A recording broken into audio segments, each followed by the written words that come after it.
I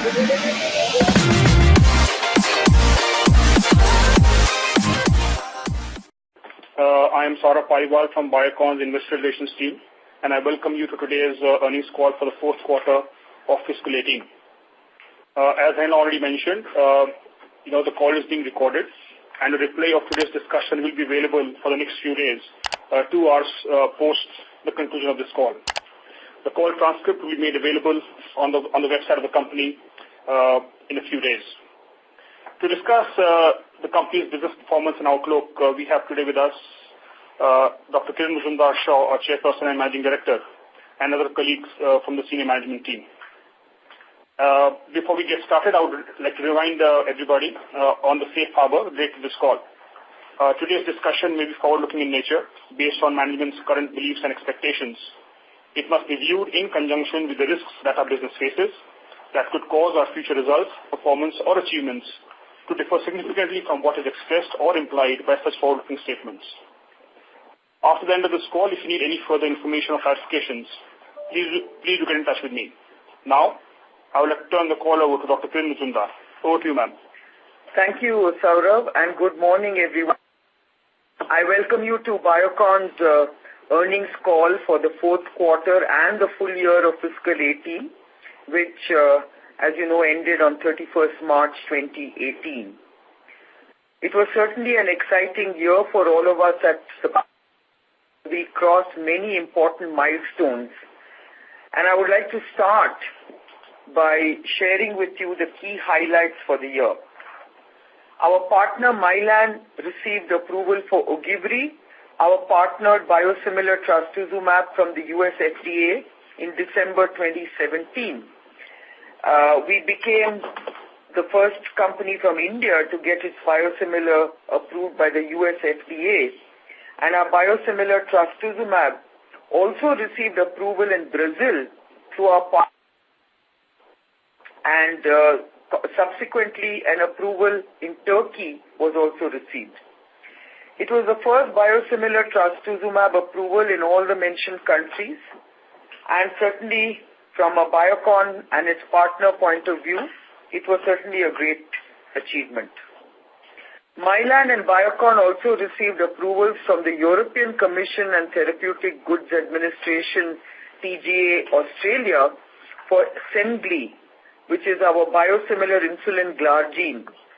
Semglee is expected to be launched by our partner Mylan in Australia and Europe in the second half of this year.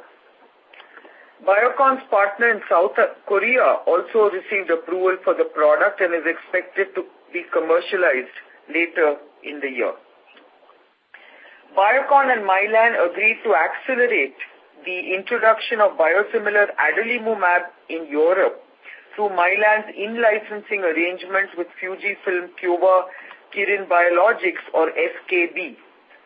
FKB's product is at an advanced stage of review with EMA and could potentially obtain approval in Europe in the second half of 2018. We believe that through this arrangement, Mylan could commercialize FKB's adalimumab in EU around market formation date. Biocon retains its economic interest in this arrangement vis-à-vis Mylan, in line with its existing global collaboration with Mylan for monoclonal antibodies. In January, we announced our global collaboration with Sandoz, a Novartis division and a global leader in biosimilars, for developing a set of next-generation biosimilar products. This, we believe, will bolster Biocon's existing global biosimilars portfolio, which comprise biosimilar antibodies as well as insulin analogs. The opportunities for this partnership are expected to open up in the next decade, or as we refer to as the next wave of biosimilar biologics, thus equipping us of the biosimilar opportunities beyond the near term, which are currently being addressed by our existing and very successful global partnership with Mylan. Biocon and Mylan have also agreed to expand their long-standing collaboration with the addition of 2 next generation biosimilar programs with insulin glass 100 units per ml and pertuzumab. Syngene, our research services subsidiary, extended its contract and increased the scope of its engagement with BMS, its largest customer. The next phase of the partnership will see the addition of a new facility to support future BMS research and development operations and expansion of the team and the extension of its existing agreement with BMS to 2026. Syngene also expanded its ongoing research collaboration with Amgen and signed a multi-year agreement with GSK, which will focus on accelerating the discovery of new drug candidates using Syngene's discovery services platform. The collaboration also involves the setting up of a dedicated or customized research facility for GSK. I'm also delighted to say that Biocon was ranked among global top 10 biotech employers as per the 2017 released by Science Career magazine. We are the only Asian company to feature in this list. This is a great testament to the opportunities our scientists get within the company, ultimately resulting in successful outcomes for the company. Now, moving on, I will now present key financial highlights. I will start with the quarter and follow it with the full year. Financial highlights for the fourth quarter fiscal 18 indicate that we've delivered total consolidated revenues for the quarter of 1,237 crores, which is up 27% compared to last year. Revenues from operations were at 1,170 crores, which reflects a growth of 26% compared to last year. And this includes licensing income of 2 crores this quarter compared to 16 crores in Q4 last fiscal. From a segment perspective, our small molecule segment clocked revenues of 426 crores for Q4, which is up 8%. The biologics segment revenue grew 47% to 241 crores, and branded formulations grew 14% to 149 crores in Q4. Syngene revenues were at 409 crores, up a solid 45% compared to Q4 last fiscal. We incurred gross spends of rupees 98 crores on R&D this quarter. Of this, 51 crores is reported in the P&L, corresponding to 7% of revenues excluding Syngene. We capitalized an amount of 47 crores related to our biosimilars and insulin analogs development expenses. While the gross spends are similar to last year, the amount in the P&L has reduced on account of capitalization of bevacizumab-related expenses, which were reflected in the P&L last year. We booked a forex gain of rupees 42 crores this quarter as compared to a loss of 17 crores in Q4 last fiscal. This gain is reflected in the other income line of the P&L statement. Of the total amount, 31 crores comes from gains in Syngene. Group EBITDA was at 300 crores for this quarter, with EBITDA margins at 24%. Core margins, that is EBITDA margins net of licensing impact of forex and R&D, stood at 26%. Reported net profit for the quarter was 130 crores, which represents a net profit margin of 11%. The effective tax rate at 21% for the quarter appears higher than last year, in fact 2% higher than last year, as we have utilized R&D incentives and deferred tax asset factors for the full year in Q4 of last year. Now coming to the full year's financial highlights, total consolidated revenues for the year were at 4,000 crores, up 6% compared to the previous fiscal. Revenues from operations were 4,130 crores, which reflects a growth of 5% compared to the previous fiscal. This includes licensing income of 23 crores as compared to 145 crores the previous year. From a segment perspective, small molecules, the revenues were 1,508 crores, which is down 8% from the previous year.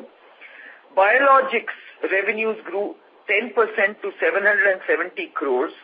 Branded formulation sales grew 11% to 612 crores, while Syngene registered revenues of 1,423 crores, reflecting a strong growth of 19% compared to the previous fiscal. We incurred a gross spend of rupees 380 crores on R&D this year. Of this amount, 216 crores is reported in the P&L, corresponding to 8% of revenues, of course, excluding Syngene. We capitalized an amount of 100 crores as compared to 135 crores in fiscal 17, pertaining to our biosimilars and insulin analogs development expenses. While the gross spends are slightly down from the previous year on account of lower spends in our biosimilar development programs, the amount in the P&L has reduced on account of capitalization pertaining to bevacizumab-related expenses. We booked a forex gain of 83 crores this year compared to a loss of 3 crores the previous year. Major gains amounting to rupees 74 crores were booked in Syngene. Group EBITDA 1,035 crores for the year, slightly down 9% with an EBITDA margin at 24%. Core margins, that is, EBITDA margins net of licensing, impact of forex and R&D stood at 27%. The reduction in margins percentage as compared to last is on account of lower licensing income. We also faced pricing pressure in the small molecules generics segment globally, and the impact of a shutdown of the fill and finish plant for modifications and requalifications post regulatory audits and fixed and operating costs related to the Malaysian facility also contributed to these lower margins. Reported net profit for the year was 3 crores, which represents a net profit margin of 9%. The effective tax rate for the full year at 26% again appears high, which was at 19%. This is largely on account of utilizing the incentives, deferred tax asset, as previously mentioned. Now, before I move on to discussing individual segment performance, I would like to share with you that the Board of Directors in their meeting yesterday have recommended for approval by the shareholders a final dividend of rupees 1 per share. That is 20% of face value of each share for the financial year 2017-18. Now coming to individual business segments. Let me start with small molecules. This segment faced headwinds as a result of pricing pressure and channel consolidation by our clients in the U.S., which impacted our statin sales. Continued demand for immunosuppressants helped offset some of the pressure in this segment. We launched our first finished dosage formulation in the U.S. market this year, which was rosuvastatin calcium, in a highly crowded market. Despite the pressures, we were able to increase market share for some of our specialty APIs in key markets. Customers in developed markets received regulatory approvals, and we also made regulatory submissions for multiple APIs across developed and key emerging markets. This, we believe, will help this segment as we move into FY19. Biologics. Biologics segment revenues grew 47% in Q4 and 10% for the full year fiscal 18. The full year growth was impacted by shutdown of our fill finish plant for modifications and requalifications post certain regulatory audits last calendar year, leading to lowering of capacity, and also we experienced lower licensing income pertaining to this segment. Adjusting for impact of decrease in licensing income, the product revenue growth was strong at 68% in Q4 and a decent 29% on a full year basis. So you can see that the major impact of growth is on account of a lower licensing income, and we could have had a much better performance if the fill finish facility had not taken a shutdown. The growth was led by insulin sales in Malaysia via the offtake agreement, higher sales in Mexico, where we won a and traction in the AFMEC region contributed to the insulin's growth. Antibodies product revenues increased as a result of the expansion of our geographical footprint in emerging markets with increased offtake of products Bevacizumab by our partners for emerging markets and India. Increased product sales growth was partially offset by a decrease in licensing income. A note on Malaysia operations. Last year, we had stated that starting Q1 FY18, fixed expenses including depreciation and finance costs related to the Malaysia plant totaling to approximately $48 million annually would be charged to the P&L account. We also said that while we expected to offset a portion of these costs by product sales in Malaysia and other emerging markets, we expect a loss at the Malaysia standalone level. In FY18, Malaysia reported an operational loss of $5 million at a standalone level when excluding the impact of R&D. In FY19, the fixed expenses are projected to increase to $50 million on account of increase in operating expenses. Our Malaysia insulin facility is making good progress in receiving approvals for both the facility and the products from various regulatory agencies globally, including the European Medicines Agency and TGA Australia, and we believe this will help us aim for operational break-even in Malaysia after excluding R&D expenses this coming fiscal or FY19. In FY18, the growth in branded formulations, which comprise India and UAE, were led by strong growth in the UAE business at 33%, while growth of the Indian business remained muted at 4%, with performance impacted due to various challenges faced by the business. During FY18, Biocon launched biosimilar insulin glargine in UAE under the brand name Glaricon. This was our first biosimilar launch in the UAE market. We also in-licensed 2 more innovator brands from Novartis, which will fortify our UAE cardiovascular market, where we currently rank among the top 10 companies. The UAE business reported an overall strong revenue growth driven by our metabolic portfolio, which comprises novel in-licensed products like Jalra and Imprida, and our own brand of biosimilar insulin glargine Glaricon. Sales momentum of our other branded generic products also boosted revenues during this fiscal. In India, we launched Krabeva, a biosimilar Bevacizumab, our second oncology biosimilar launch in India. Developed for the treatment of metastatic colorectal cancer and other types of lung, kidney, cervical, ovarian and brain cancers, it is an important addition to our current oncology portfolio in India. While this was a key positive for the India business, we had to take price reductions in some of our products both mandatory as well as market-based.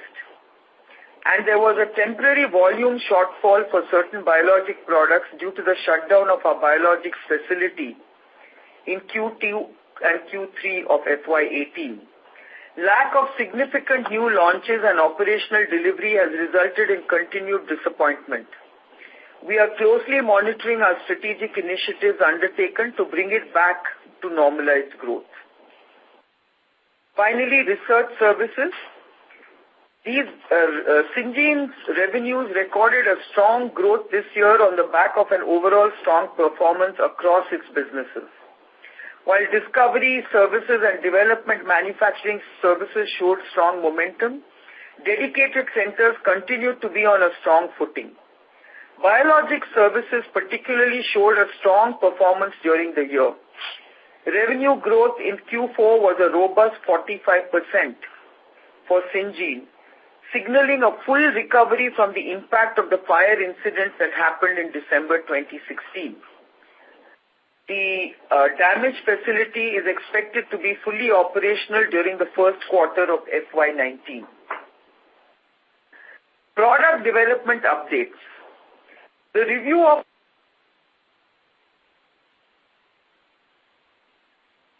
pegfilgrastim by US FDA is progressing. We have responded to all information requests received till date and are awaiting their response. The target action date for a decision by US FDA is June 4th, 2018. In Europe, the regulatory review of our marketing authorization application or MAA for biosimilar trastuzumab and biosimilar pegfilgrastim are also progressing, and we expect decisions by CHMP by the end of this calendar. In the US, Mylan and Biocon's application for insulin glargine under the NDA pathway is under review by the FDA. The global phase 3 trial of our biosimilar bevacizumab continues. Insulin Aspart has recently completed our global phase 1 study, and we expect a PK/PD readout shortly. As part of our novels in Q3, we initiated a phase 2/3 clinical study in India in Q3 for insulin tregopil in type 2 diabetes patients. This, I might remind you, is our oral insulin program. The recruitment for this trial continues. Now, before I conclude, I would like to summarize our performance in FY18 and provide you with some outlook for FY19. Fiscal year 2017-18 witnessed significant progress in terms of our global biosimilar pipelines, with first US and EU biosimilar approvals coming through, along with the approvals in key emerging markets. We also expanded our biosimilar portfolio with a new collaboration with Sandoz and the addition of insulin glargine 300 units per mil and pertuzumab to our long-standing collaboration with Mylan. Syngene returned to growth, extended its BMS contract, added GSK to its list of marquee clients, and continued to make investments to expand its capacities and service offerings. Prospects for fiscal 19 look exciting, with growth led by developed and emerging markets, and with Syngene continuing to deliver strong performance in line with our previous guidance for these segments. We expect better performance from small molecules and our India branded formulations business in the coming year. With this, the floor to question and answers. Thank you. Thank you very much. Ladies and gentlemen, we will now begin the question and answer session. Anyone who wishes to ask a question may press star and 1 on their telephone keypad and wait for your turn to ask the question. If you wish to withdraw yourself from the question queue, you may press star and 1 again. Participants are requested to use handsets while asking a question And ladies and gentlemen, we will wait for a moment while the question queue assembles. The first question comes from Roni Gal from Bernstein. Please go ahead. Good morning, and thank you very much for taking my question. My question is on pegfilgrastim. First on Europe, it sounds like the review that you were having with the EMA is essentially a review de novo, essentially going through the entire review. Is any parts of the review already done in the first round counts towards this review, or is it the AMA looking at everything from the beginning? And then switching over to the U.S. pegfilgrastim, could you share with us whether you already shared with the FDA your final label for the biosimilar, and are you expecting another round of questions and answers to them before June? Sure. This is Paul Thomas. I think your questions were, number one, about status of EU review, and then the same about the FDA review. I think on the EU review, as you know, we had both resubmissions last year, and to the query of whether it's a fresh review or a repeat of the same review, there are typically changes in rapporteurs that are handling it, and so there is some level of fresh look at it, but clearly we benefit from the review that's already completed. But EU that they go through the calendarized cycle, and so we're working our way through that process. On the FDA review, de novo. No. Essentially de novo, no. No, I wouldn't say it's de novo. I think we definitely benefit. You have a lot less of fresh items that would be raised up in a review like this. But there's not So on the FDA side, I think there's nothing new to report there. We have our action date coming up in June, and we're comfortable with where we stand in the review process. Do you expect an AdCom? No. Okay, thanks. Thank you, sir. The next question comes from Mr. Prakash Agarwal from Axis Capital. Please go ahead. Yeah, thanks for the opportunity. Just trying to understand the R&D ramp up from here, given the fact that you added a couple of molecules with Mylan as well as the Sandoz collaboration, and also you have a host of pipeline in the novel biologic side. So if you could help us on how should we think about R&D spend over this year and next year, please? Siddharth, will you take the question? Sure. So, Prakash, in FY18, total R&D expenses were approximately 15% at a gross level of our revenues ex Syngene, and we do definitely expect the numbers to go up next year.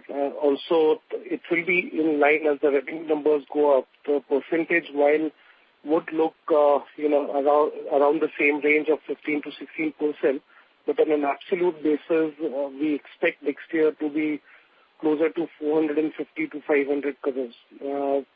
The pipeline with Mylan, the two new drugs that we have added, and also with Sandoz, let me remind you, these molecules are in early stages of development, and a lot of the spends come when they advance in the clinic. So we expect the advancement of these new additions in the coming years. That the increase itself will be on account of our novel molecules, as you said, the advancement of our pipeline, and also on account of our ANDAs that we had slowed down the development in the last 1 or 2 years. And we are going to resume again on a very selective basis next year, but we will increase the development activity for the ANDAs in the coming year. Perfect. Thanks for this. Secondly, on the gross margin side, if you look at the quarter, there has been some pressure, despite the fact that the mix has actually moved in favor of Syngene research services as well as the higher margin biologics. So just trying to understand, for this particular quarter, what really happened, given the fact that there is a move in both the higher margin businesses. Well, actually, if you're comparing with last year, there's a reduction of 3%, and that's mainly on account of small molecules pricing pressure. But if you compare it with the previous quarter, the quarter third, And both the quarters we had 55%, so which is quarter 3 and quarter 4. So it's in line with the trends we've seen in this year. And if you compare with last year, it's, as I mentioned, is mainly on account of reduction of margins on the small molecules business. Okay. Thanks. I have more question. I'll join back. Thank you, sir. The next question comes from Mr. Surya from Phillip Capital. Please go ahead. Yeah. Thank you for this opportunity. For a good set of numbers. On the biologics revenue front, there is a positive surprise, of course. And that was also anticipated that, okay, emerging market should pick up after the approval of coming in the market. But just wanted to know, in whatever product that we have launched in which of market share that so far that we have achieved in any specific market? So in terms of the launches, as you know, we haven't launched a biosimilar product in the US as yet. So in that, from a US perspective, it's still the small molecule, business. Either as API sales to our customers who service the US market, and the only our own aim, which is rosuvastatin. Okay. So just I wanted that you have achieved for biosimilar has been launched in the emerging markets. Yeah, I don't know which market share is largely emerging markets, and as we have highlighted in the past, and I think a couple of examples were illustrated by Kiran as well, that in some emerging markets we have a significant market share, having won, for example, tenders. I think Kiran alluded to the tender in Mexico for insulin. And so that gives us a very dominant market share because that's a tender-driven, business. Correct. So we have, so our growth has come from such opportunities in emerging markets. And sir, on top of that, of course, we have the OTA business, which is an ongoing business in Malaysia. Okay.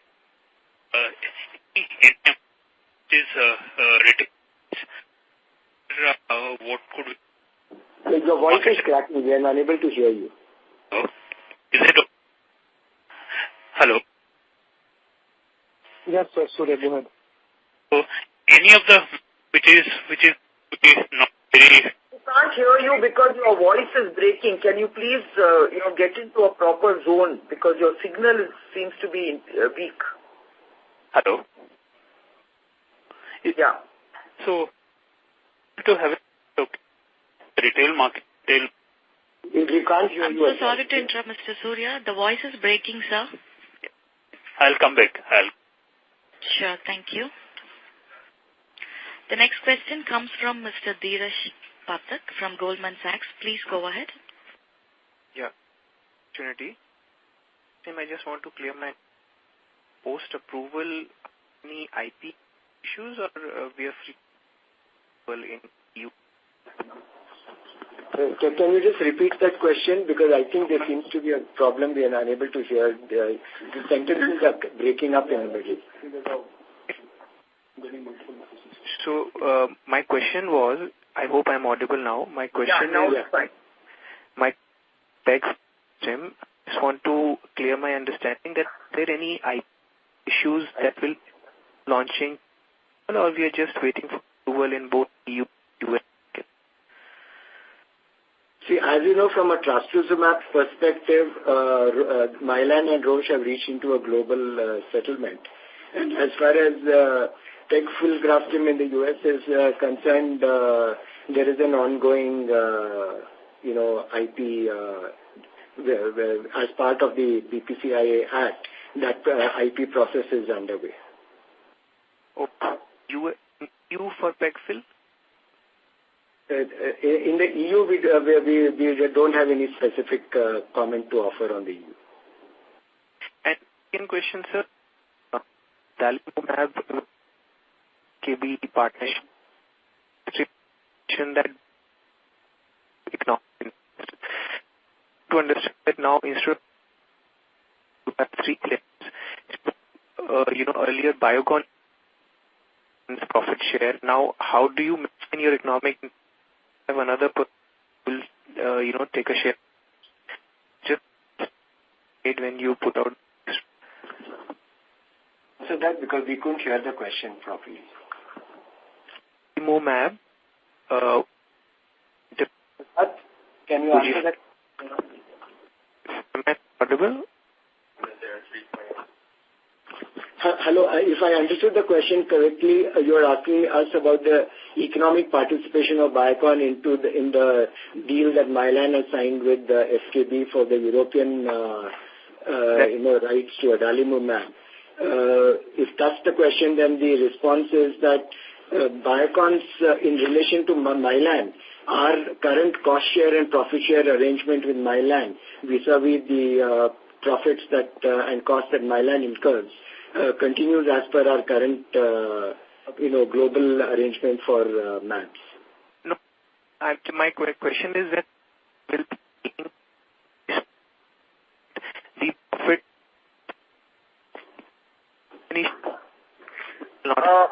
I think there is a problem with the sound. We are unable to hear the question at all. So, I will get back. No, it may be a problem in the connection, so we'll just resolve it. Just pause for a moment. We'll try and see if we can fix this problem. Thank you, sir. The next question comes from Simran Agarwal from Dolat Capital. Please go ahead. Hi, thanks for taking my question. Sandrala Karwala from Dolat Capital. Ma'am, I just wanted to understand, before the pegfilgrastim approval, would we be able to see any inspection from US FDA? Is it required?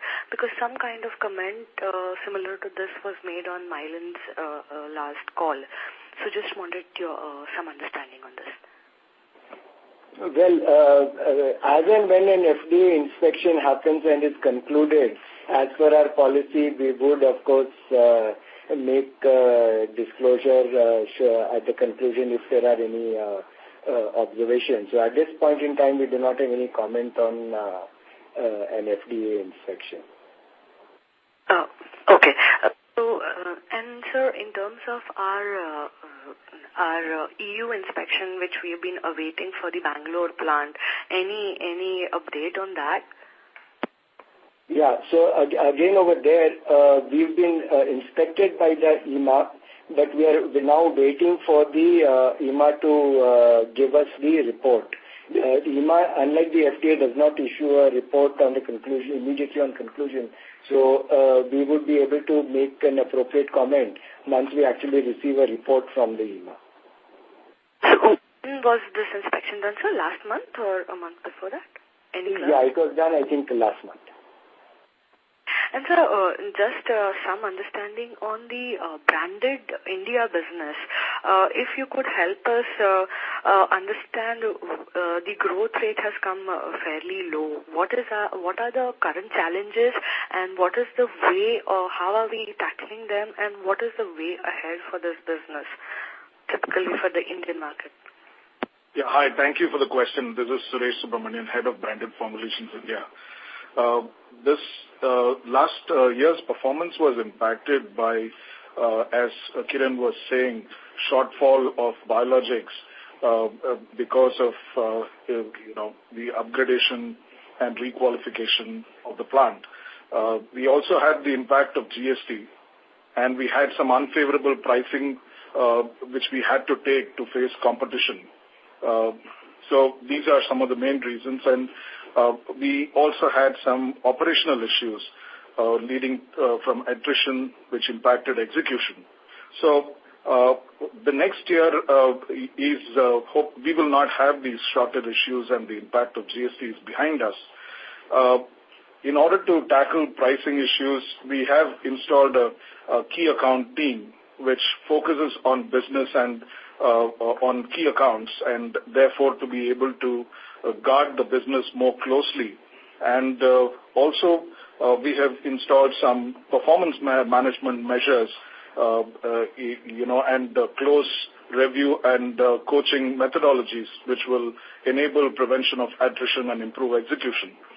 Added to that, we will also have new markets contributing, which have been delayed. The approvals and listing have been delayed in markets like Sri Lanka, which it's a timing issue. So that will start coming in. and our in-licensing efforts will also help shore up business for the coming year, for this year. So that in short was what was wrong and what efforts are we putting in to kind of build business this year. Hope it answers your question. Thanks. That's very helpful, and I'll join back the queue. I have more questions. Thank you, ma'am. The next question comes from Hem Agarwal, individual investor. Please go ahead. First of all, hats off to your perseverance, to your vision. I have a couple of questions. I wish to understand, are biosimilars and biologics subject to the same pricing pressure as conventional pharma as the buyers and the illness is the same? Hello? Hi, yes, this is Paul Thomas. Thank you for your question. I think it's a good question, and I think a valid observation about buyers in many cases being the same. I think the difference that we have here is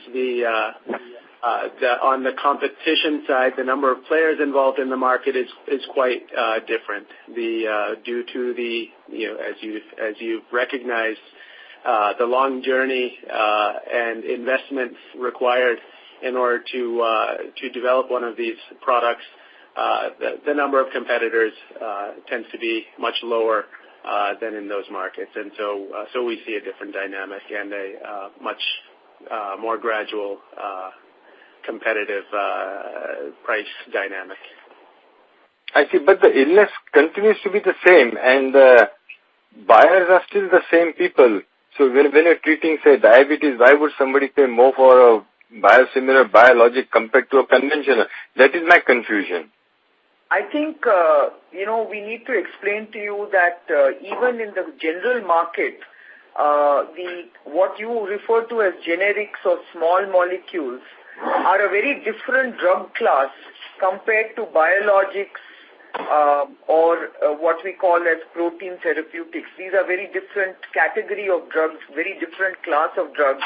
And the price points of both these products, whether it's a generic or a biologic, are very, very different. So what we are trying to explain to you is that the generics are a crowded market with a number of competitors, and therefore the pricing pressure is very intense, and you see a very low price when it comes to the being able to negotiate a very, very competitive, low price kind of bargain. But when it comes to biologics, to start with, these products are very expensive, and the bargaining power that the buyer has compared to a generic, where the competition and the number of people offering the products are very, very few, the kind of discounts that is much, much lower than for a common generic. I hope you understand that. Yeah. Okay, so my follow-up question, madam, would be, are biosimilars and biologics then subject to a more rigorous US FDA, more stringent than conventional pharma? Well, the whole regulatory path of bringing a generic to the market and bringing a biosimilar to the market is very, very different. The costs involved in bringing a generic molecule to the market is significantly lower. Generally, it's about between $5 to $10 million maximum to bring a generic molecule to the market. Whereas when you talk about a biosimilar product, it takes upwards of $100 million or to bring a biosimilar to the market. So it's many orders of magnitude higher than a generic molecule, and that is why you don't see so much competition, and obviously the time to market journey is also much, much longer. So it takes us, almost 3 to 5 years to bring a biosimilar drug to the market, minimum, compared to a generic. So if you think about all these dynamics, obviously it is very expensive and very long drawn out in terms of the regulatory timeline to bring a product to the market. And that is just a regulatory approval. And then you have to wait for the patent expiry date. And this is R&D, head of R&D, I can also contribute. Even the FDA and the EMA organizations are learning along with the industry on how to approve these biosimilars. We in industry have collaborated with the FDA in developing these guidelines. So all of this is a learning process in the biologics. So it's a growth area. So we are amongst the front runners. So we are basically setting the path, so to speak. Yes. No, it's just fantastic, the journey.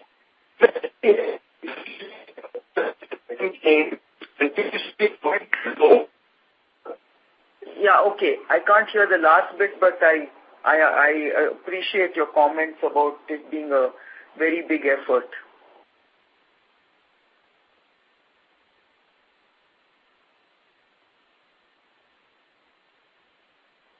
Yeah, thank you. I hope I'm audible now. So my second question in my first attempt, what I wanted to clarify was that in the adalimumab, when Fujifilm's product is being sold by Mylan in the developed market, would Biocon get any share from those profit streams, or Mylan would just reimburse you for your molecule clinical program? No. We are talking about Mylan reimbursing us participating in the profit share arrangement in the European market where Mylan would market the FKB product.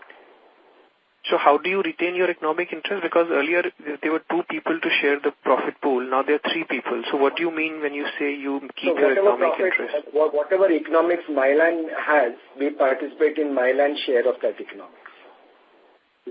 Okay. So from the earlier part, it will be lower, but as a percentage of the profit share, it will be similar. Percentage sharing would be similar, but absolute profits would be lower.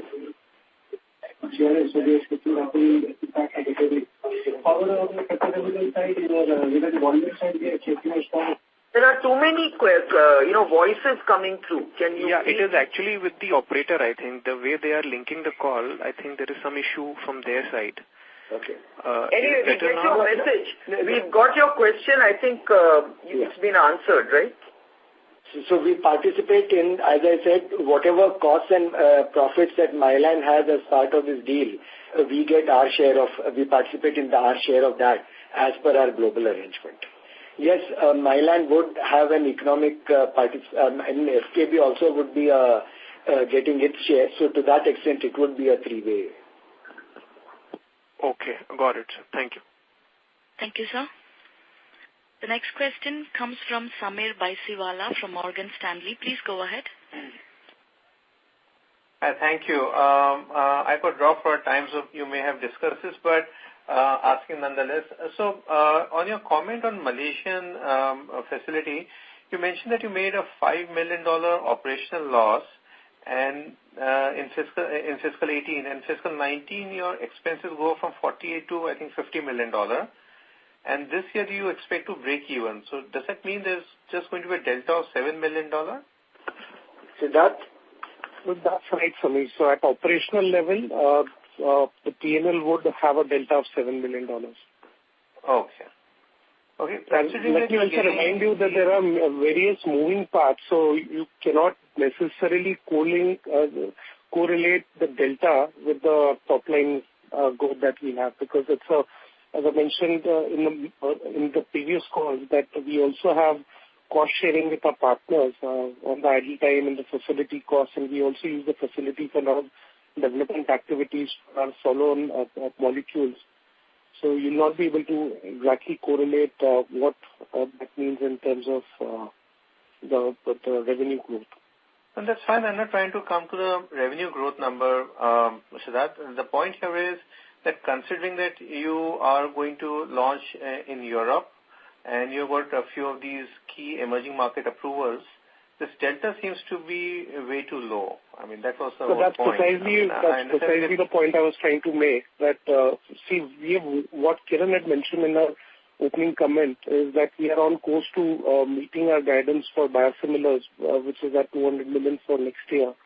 And that growth will come from a combination of antibodies and insulin and glargine growth. And as far as Europe specifically is concerned, what Mylan has also commented recently in their call is that they expect to launch the product in the later half of this year once the product registrations are received in all the European countries. And so what that would mean is the actual revenue which we'll capture for us in the fiscal 19 would be only for a few months, and that would be again launch quantities. We'll typically expect the penetration time to be 1 to 2 years in these markets. Okay, got it. The second question is for adalimumab. Now, what would you do with your own product? I think it has completed phase 3 clinicals first half 2017, if I'm not wrong. So what do you plan to do with that in US, Europe, and emerging markets? So as I think Mylan has also mentioned in their investor call a few weeks ago, the arrangement with FKB is currently for Europe. However, there are options to extend that to the US or other jurisdictions. At this stage, based on what we have seen, and you are aware of the potential launch timelines or market formation timelines in the US, so we feel that there is time to take a decision on which option to pursue in the US and in other markets. So we have not ruled in or ruled out any option outside of Europe at this stage. Okay. And just a quick one on your fiscal 19, I think a few years back you had given an aspirational target of $1 billion in top line. So do you want to update us on that, or do you want to revise it? So I think if you look at I mentioned this in I think in the previous investor call also, that when you look at the aspirational target, are clearly if you look at what our growth drivers have been and what we anticipate them to be, which is our biologic segment and the research services segment, I mentioned that we certainly expect those segments to be in line with our aspirational targets. We've seen that due to the global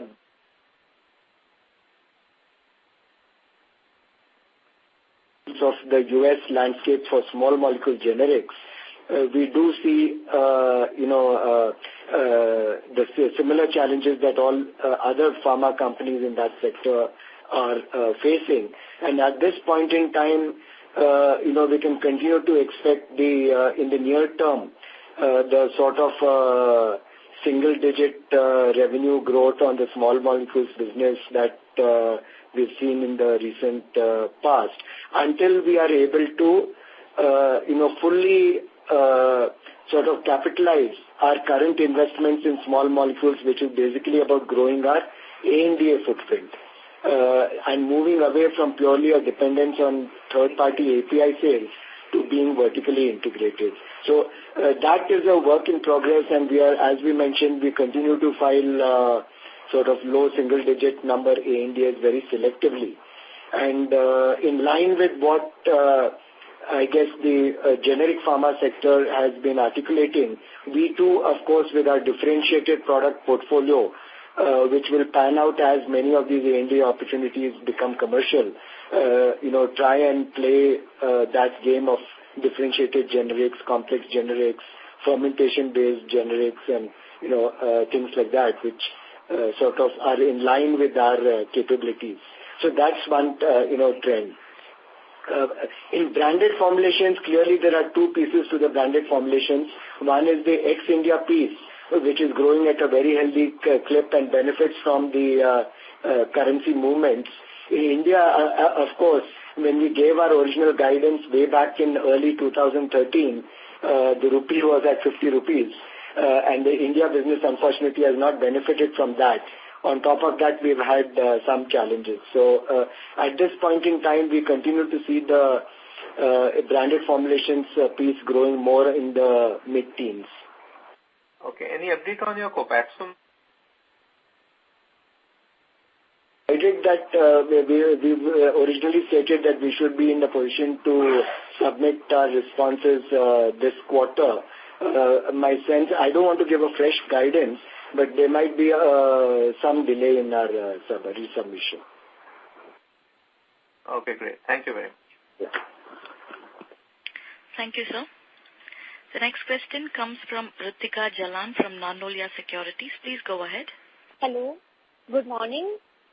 congratulations on a good set of numbers. Just there was a network problem. I want to know that on the FY19 guidance which you've given the $1 million revenue, I know you are on track to achieve it, but the $200 million will come from biosimilar and $200 from branded formulation. How the things going on? Or you want to delay the guidance for 1 or 2 years? So, no, I think you did not hear the comments being made by our CEO, but suffice to say that we continue to track well on biologics and research services. I think what we said is we are likely to face some challenges and headwinds in our branded formulations numbers. Yeah. And also in terms of our small molecules numbers, because of the kind of market dynamics that are prevailing in the world. Okay? Yeah. There have been tremendous pricing pressures, price enforcement, by NPPA and things like that. So we will directionally be in that sort of target to address the $1 billion target. But I think there are a lot of challenges that we had not anticipated maybe 5 years ago, which we are seeing how we can bridge that gap as much as we can. So I think we are very confident that on the biologics and on the branded, research services, we are pretty confident that we will be sort of aiming for those targets. We're seeing how we can bridge the gap in terms of the other segments. Okay. I want to understand that there was a pricing challenges in the generic business. So can you explain me that it will prevail going forward because of that gross margin are also affected? Pricing challenges in the generic business like small molecule business. Yeah, so I think we have already made a comment that, I think Siddharth made a comment earlier that the impact on gross margins has been, in the small molecule segment, has been on account of pricing pressure. Yeah, but it will prevail going forward or like just in any other pharma company? Yes, I mean the pricing pressure on the older molecules like statins would continue. It would be less on the newer molecules like the immunosuppressants. Okay. Thank you. Have a nice day. Thank you, ma'am. We have a follow-up question from Prakash Agarwal from Axis Capital. Please go ahead. Yeah, thanks for the opportunity again. Just trying to understand the CAPEX, given Syngene has also raised CAPEX guidance. What would be our CAPEX for 19 and 20? Siddharth? So in terms of cash flow, Prakash, it should be anywhere around 500 to 600 crores per year. And majority of this is coming from our new antibodies facility, which had started last year. But last year, the cash outflow was at a Biocon level, excluding Syngene, was around 400 crores.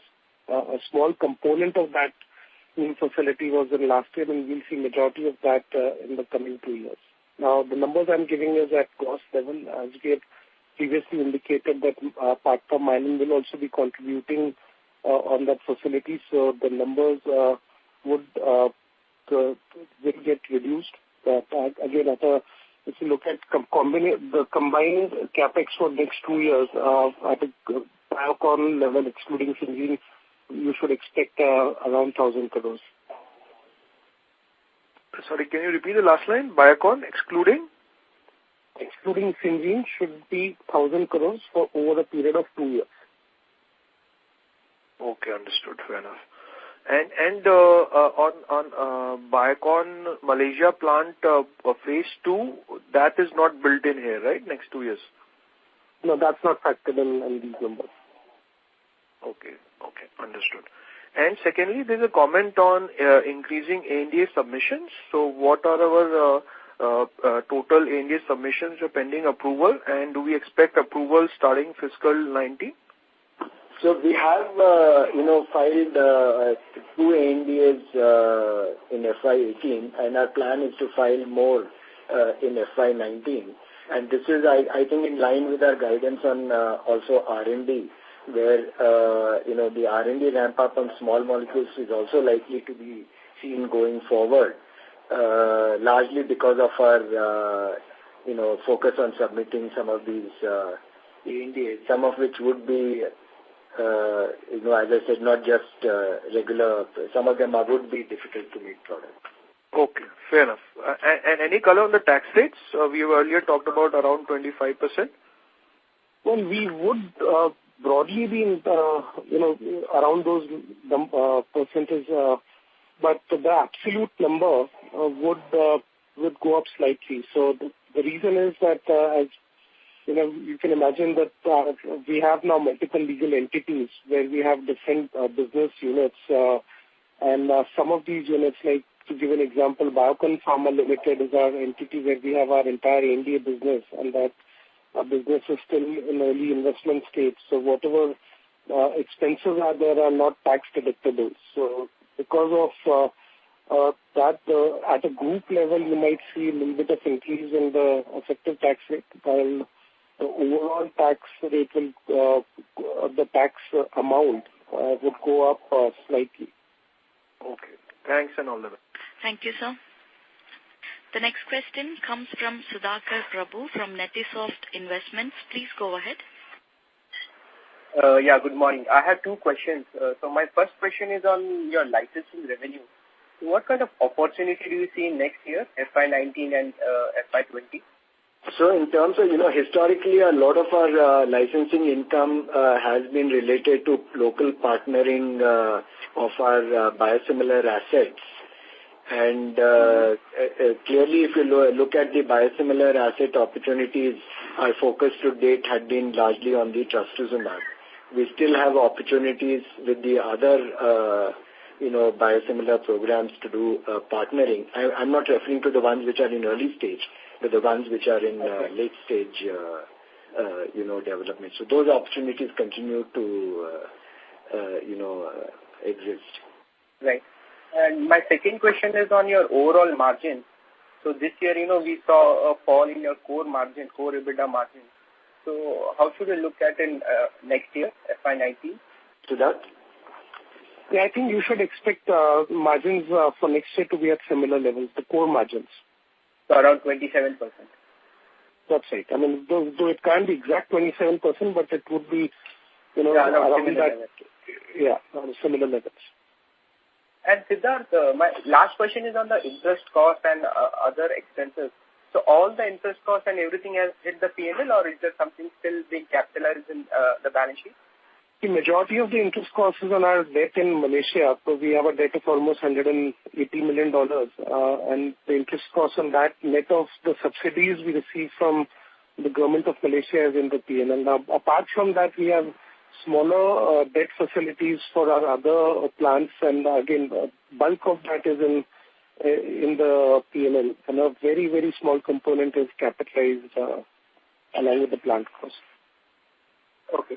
And last question is on your CapEx. You mentioned that you have a CapEx of 1,000 crores lined up for next 2 years. So would that be financed largely from debt and from an internal accruals, or would you need to raise any additional money? See, what we have said in the past that if you look at a group level, our net cash is the debt cash less the debt balance as of March 18 is at roughly 350 crores. So we have a lot of borrowing power where we are going to take on more debt. We also would look at the internal accruals. I mean, if you look at the EBITDA levels, this year EBITDA was around 1,000 crores at the group level.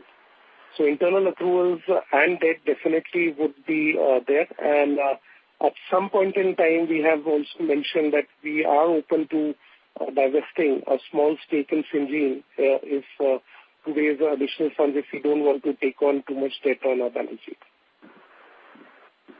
Yeah, right. Thank you, and wish you all the best. Thank you, sir.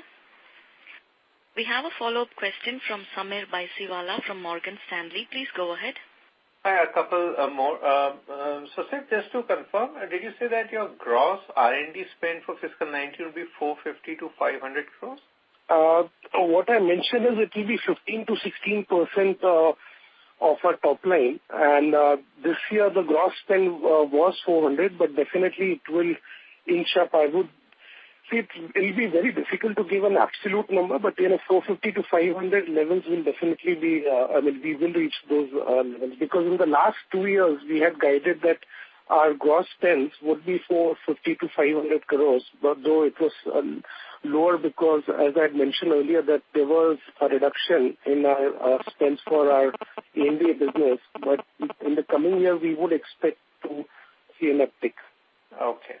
And just your thoughts, I think it was being said that you probably plan to spin off the biosimilar business, list it separately. So if you can just update us on that and what's the thinking behind this? So I think this is sort of work in progress because, we certainly believe that this is a very valuable part of our business.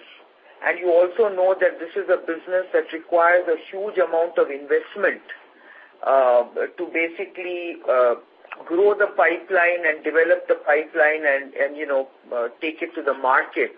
And therefore, we believe that this is an important opportunity for us to look at this kind of a prospect for creating a separate entity for our biosimilars and this business. And we will basically keep you informed as and when we progress this particular model.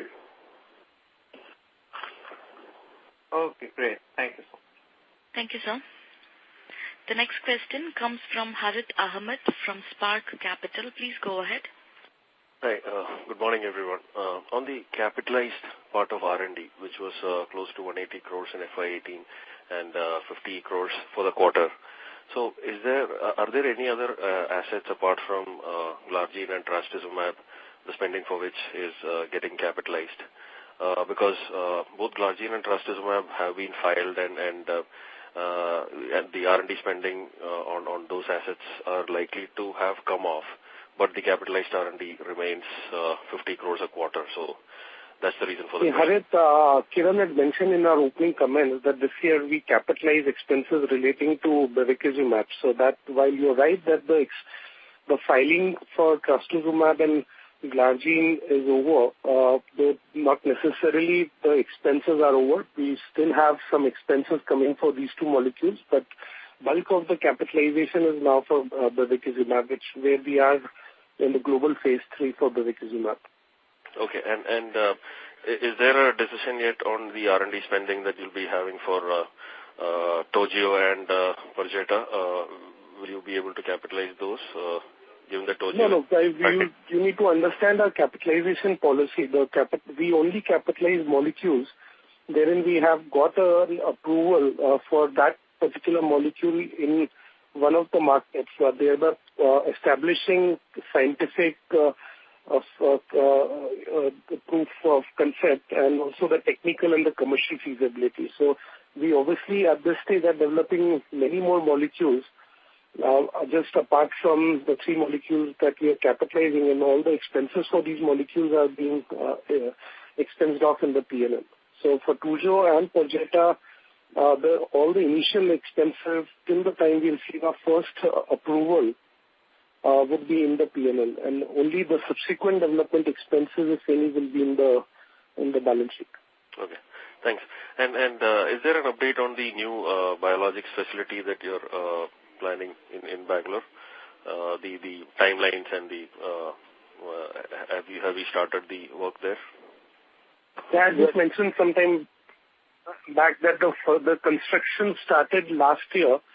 I think in one of our previous calls we had said that it will take 2 years to commission the facility, and then typically takes a year after that to qualify and file for approvals, and then 1 year to get the approval. So by next year the facility itself should be commissioned, and then 2020 we will do all the development work to file in all the markets, and then by early 21 is when we'll expect commercialization. Okay. Thank you very much. Thank you, sir. The next question comes from Charulata Gaidani from Dalal and Broacha. Please go ahead. Yeah, hi. My question pertains to there is a reversal in the small molecules business. Do you expect it to be sustainable? And what kind of a growth you expect in small molecules going forward? Yeah, we expect this to continue, but on an annualized basis, we expect to see a lower single-digit growth. Okay. So you expect some more pricing pressure? I think we see the U.S. pricing pressure is expected to continue, but more and more our API partners, they start getting approval. We expect the growth to happen through that. Okay. Okay. My second question pertains to IN 105. There is, it is in phase 3, right? I'm sorry to interrupt. Could you please be a little louder? Yeah. My question pertains to IN 105.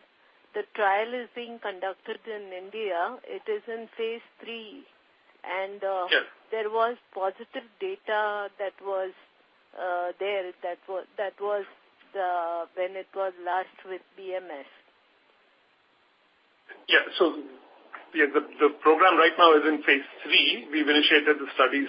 A few patients have been dosed.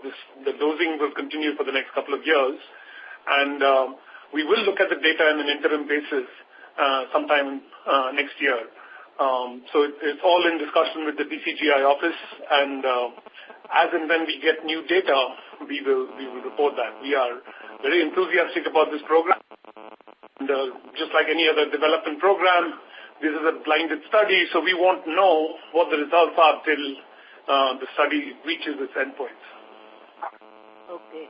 Okay. And my last question pertains to what was the timing of the glargine launch in UAE?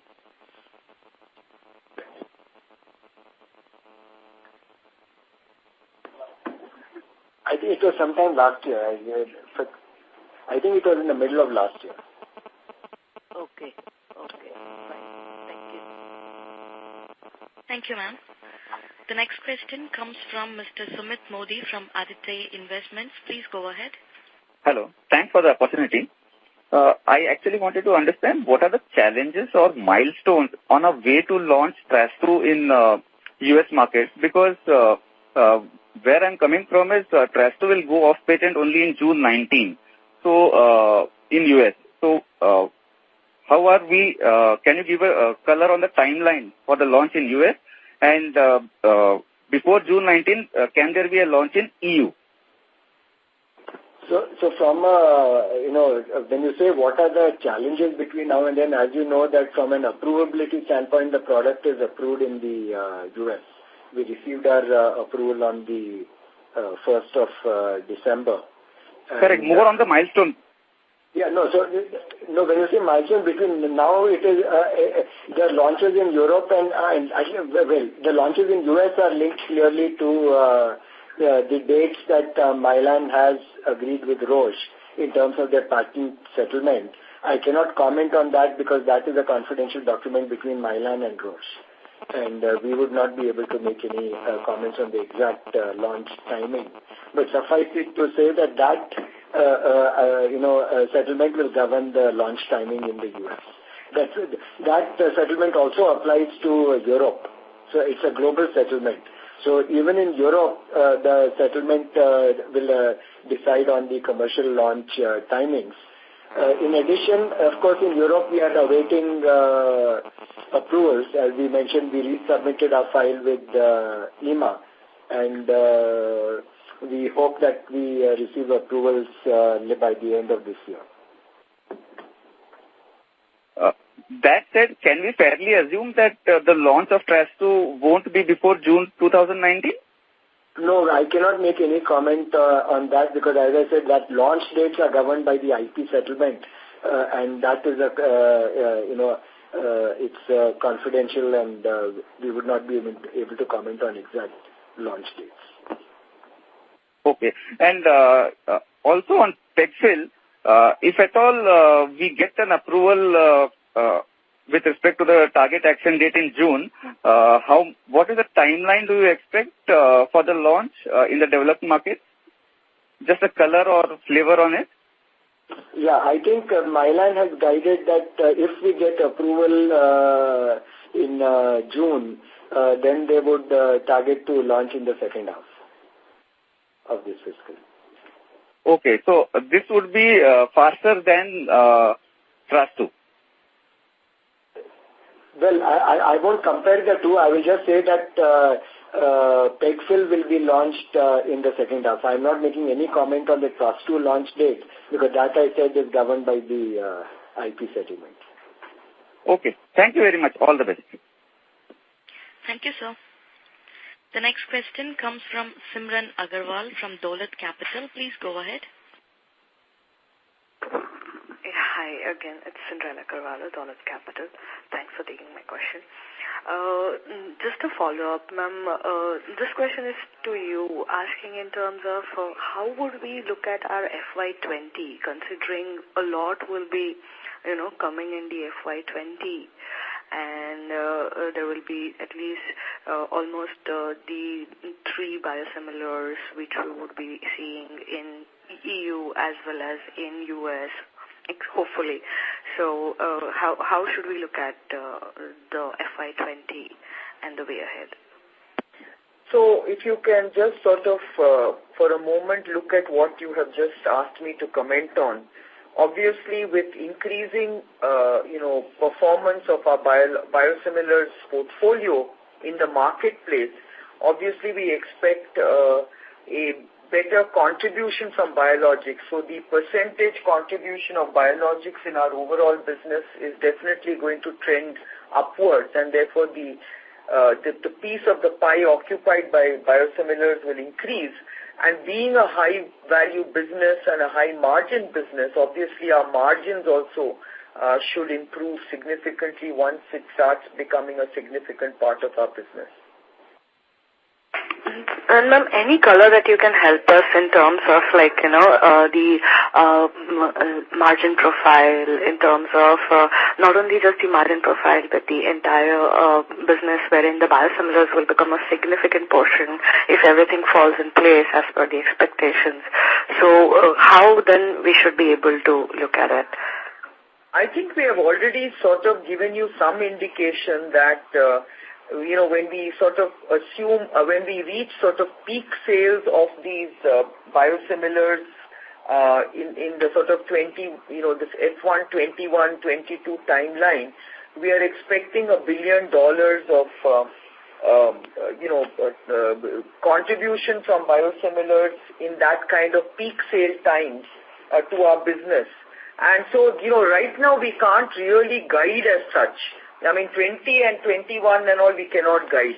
But we expect that if everything runs favorably to us and if all the ideal conditions in the market remain, then these are the kind of things that we are looking at. But we do not wish to peg anything to a number at this stage because it's very, very difficult for us to make any predictions because there are so many unknowns in the marketplace. So suffice to say that you will see improving of biologics and improving margins to these kind of to this business going forward is all I can say. But just a request maybe a year later or so because, we will be any which ways meeting our biologics and our research services. That's Syngene's guidance that we had already guided. So if you could at least after a year provide us with some kind of a milestone would be great to look at.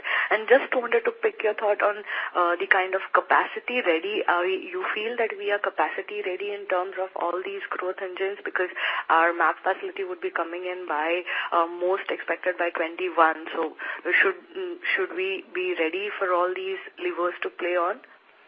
So like I think Siddharth commented that by 2021 we should have a lot of the capacity requirements in place because we are, progressing well on the biologics, the new biologics facility. And, and we have built scale in our insulins business in Malaysia. So looking at all these, I think we would be in a state of preparedness as we approach, peak market share or peak opportunities going forward. So at least by 2021, we should be able to address a large number of these opportunities. But like you said, I think we will be able to give you better color on these opportunities as we enter the markets and as we see how the market dynamics play. Because, it's not as simple as the generics business. So I think we need to really give you a much more accurate forecast of how we see the market once we get into the market and see how the market is sort of appearing for us in terms of the opportunities ahead. Yeah, and thank you so much, ma'am, and all the best to the entire team. Thank you, ma'am. The next question comes from Mr. Diresh Pathak from Goldman Sachs. Please go ahead. Thank you. Siddharth, the 1,000 crore capex for 2 years, does it include capitalized R&D or this is excluding that? This is only tangible assets, so does not include capitalized R&D. Understood. And if you have it handy, can you give me Biocon ex Syngene gross debt and cash? Biocon ex Syngene would be approximately 600 crores of gross debt. Gross debt. And cash? Net debt? What is the gross debt level if you have that handy? See, the cash levels are roughly 1,000 crores and 1,600 crores would be the debt levels. Okay, got it. Thank you. Thank you. Thank you, sir.